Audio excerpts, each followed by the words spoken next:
အမဟွာလေကလေးကတကယ်ပေးမှလားပေါ့နော်အခုကလိုင်းပေါ်မှာကလေးတွေပေးမှလားလို့မေးနေကြလို့ပေါ့နော်အနိခိုင်နေဝရတော့အခုဟာပို့တော့ပို့ထားရပေါ့ तू ကတော့ညီမလေးကိုအကြောင်းမပြန်သေးဘူးပေါ့နော် ကလေးကတော့ပေးမှာဘလောကမှဘာမှလည်းလောက်စားလို့မရဘူးကလေးကတော့ပေးမှာဒီနားမှာအမျိုးတွေပါရှိလား ဒီမျိုးသားချင်းတယောက်မှမရှိတော့မှတကောင်ကြွပါ တကောင်ကျွက်မိဘတွေရော မိဘရှိရအဖေတယောက်ပဲရှိရအဖေတယောက်ရှိရ80ကျော်80ကျော်ပါ යි နော်84နဲ့84နဲ့အလောက်ကလည်းမလုံးနိုင်ဘူးနော် အလောက်ကလည်းမလုံးနိုင်မဆို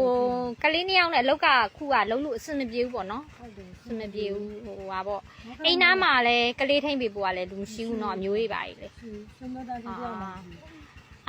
လည်းဒီတိုင်းနဲ့တကောင်ကြွရောက်လာတချို့ကရွာနာမည်မေးလို့ပေါ့ရွာနာမည်လေးပေါ့နော်ကူညီချင်တဲ့သူတွေကရွာနာမည်ကိုမေးပြီးတော့ပေါ့သူတို့ကူညီချင်တယ်ပေါ့အဲ့လိုမျိုးပြောလို့ပေါ့ ဒီရွာနာမည်လေးကဆင်ရွာတော့ပသိမ်ကြီးမျိုးနဲ့ဆင်ရွာတော့မန္တလေးတိုင်းပသိမ်ကြီးမျိုးနဲ့ဆင်ရွာတော့ကျေးရွာဟုတ်ကဲ့ရှင်ဟုတ်ကဲ့အခုစားဖို့တောက်ဖို့တော့မှအဆင်ပြေရလားရှင် စားဖို့တောက်ဖို့ကဆင်ပြေပါတယ်ဟိုတလောကဟိုအမားတို့ကဆန်လေးကြီးတော့အဲ့လိုမျိုးလေးတော့ထောက်ပေးတာအဲ့ပေါ့ကလေးနဲ့ဆိုလည်းအဲ့လိုလေးပဲထောက်ပေးနိုင်တာဘာမှရေရှည်အတွက်ကြတော့အဆင်မပြေတာပေါ့နော်ကလေးကို तू ကတချို့ကကြလဲစာချုပ်စာတမ်းနဲ့ပေါ့လူချင်းကြတာပေါ့အဲ့လိုမျိုးပေါ့ညီမလေးကတော့ comment တူမပြန်ပေးဘူးပေါ့နော်ကိုကဂျားကူညီရဆိုတော့လေကူညီရဆိုတော့အားကြောင့်မို့ comment တွေပြန်မပေးတာပေါ့ကလေးကဟိုလိုမျိုးပေါ့အမခုလောလောဆယ်မထဟိုလိုပေါ့ကိုညီနိုင်တဲ့လူရှင်ကိုညီလေးပါဆိုအမကခုလောလောဆယ်ကလေးလေးကိုမဆောင်ရှောင်းနိုင်လို့လုပ်ငန်းလေးလောလောဆယ်ကလေးကိုတော့မပေးချင်ဘူးပေါ့ဗမာရေမပေးချင်ဘူးဒါပေမဲ့အခုက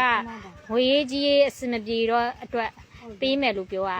အခုနည်းနည်းပါးပါထောက်ပံ့ပေးမဲ့လူတွေဆက်သွယ်ပြီးတော့မစီကိုကူညီပေးခြင်းတဲ့လူတွေလာပြီးဆက်သွယ်မယ်ဆိုရင်တော့မပေးချင်ဘူးပေါ့နော်ကလေးကလည်း9လရောက်နေပြီဆိုတော့တချို့ကလည်းပြောရပေါ့အမကို9လရောက်နေပြီပေါ့ကလေးလေးကိုမပေးနဲ့ပေါ့အမဒါမဲ့မခက်ခဲအကြောင်းမပေးချင်တာပေါ့နော်ဟိုကလာမဲနဲ့သူကလည်းအများကြီးဆိုညီမလေးကလည်းတယောက်မှတော့ဘလိုင်းမပြန်ထားဘူးပေါ့နော်အဲ့လိုဆို comment မပြန်ပေးထားဘူးဟိုဟာဖြစ်မှာဆိုလို့ပေါ့ညီမလေးကဂျားကူညီပေးရဆိုတော့မအဆင်ပြေတဲ့နေ့ကျလည်းဒီကလေးလေးပြန်ခေါ်တင်တာပြန်ခေါ်ချင်တာလောလောဆယ်ပေးချင်တာပေါ့နော်လောလောဆယ်ပေးချင်တာအလုပ်ကလည်းစင်မပြေလို့လုံးလို့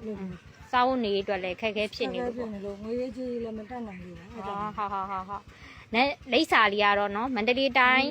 ဟိုဟာပေါ့ပသိမ်ကြီးမျိုးနဲ့စင်ရတော့ကျေးရွာဒါအိမ်လေးပေါ့နော်အမအိမ်နော်အမအိမ်ဟုတ်ကဲ့ရှင်ညီမကူညီပေးရပါတက်ကူညီနိုင်တဲ့သူတွေရှိရင်ဆက်သွယ်ပေးပါလို့ညာလည်းအမပိုင်တာမဟုတ်ပါဘူးဒါမှခဏတာလာနေတာပါဟောအငှားပေါ့နော်အငှားပေါ့အမမျိုးသားပိုင်တာပေါ့နော်သူ့နာမည်နဲ့စာချုပ်ချုပ်ထားတာဆို